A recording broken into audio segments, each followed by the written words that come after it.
Getting back to markets, how is inflation factoring into the latest earnings season? Lenka Martinek is managing partner at Sustainable Market Strategy. She's our featured guest of the day.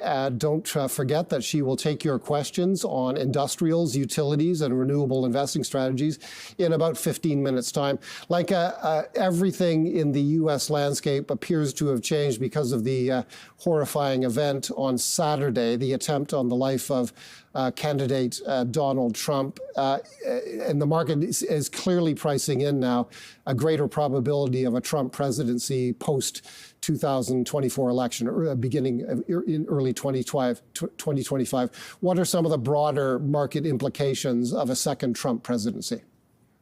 Yeah, so for sure. So actually, I would say that the market started to, obviously, the questions around Biden's age started to really change market sentiment towards the outcome of the November election, even, over the last couple of weeks. And of course, the events on the weekend really accelerated that trend. I would add on to that the announcement as well of Trump's running mate, J.D. Vance, yesterday. Was particularly important for some of the things that we're looking at from a sustainability perspective.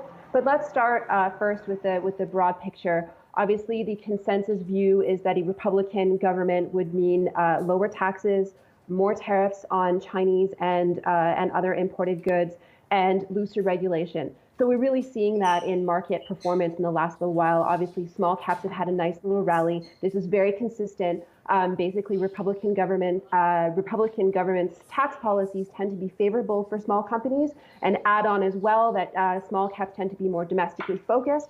So the idea here that heightened protectionism under a Trump government helps small caps is incredibly consistent in a risk-on environment.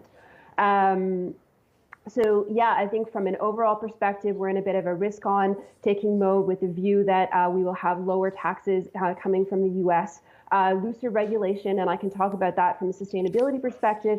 And as well, we can't forget that it potentially also means a little bit more inflation as well. You follow sustainable investing very closely. What are some of the takeaways for the energy sector, both the fossil fuel sector and the green energy sector?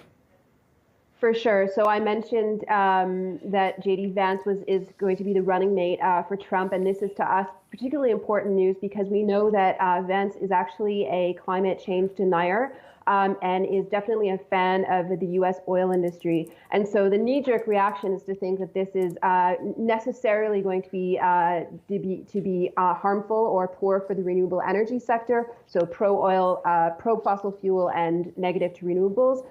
We look at it very differently, actually. We think that the world in general, thanks to artificial intelligence and the sort of move, the transition is happening.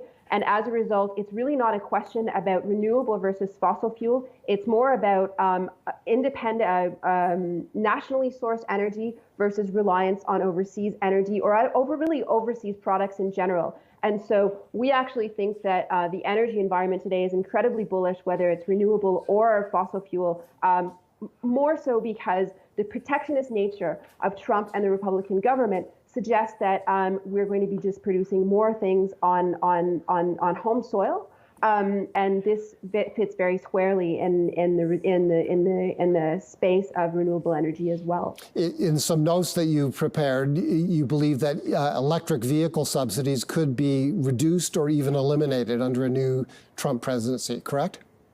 Sure. Yeah. So when we think about those three big pillars that I mentioned, lower taxes, more tariffs, and looser regulation, an awful lot of the looser regulation or repeal of regulation and subsidies is squarely centered on the Inflation Reduction Act. And so as I mentioned, I'm not necessarily, I don't take the view that renewable energy as a source of energy is going to be the dynamics will change much.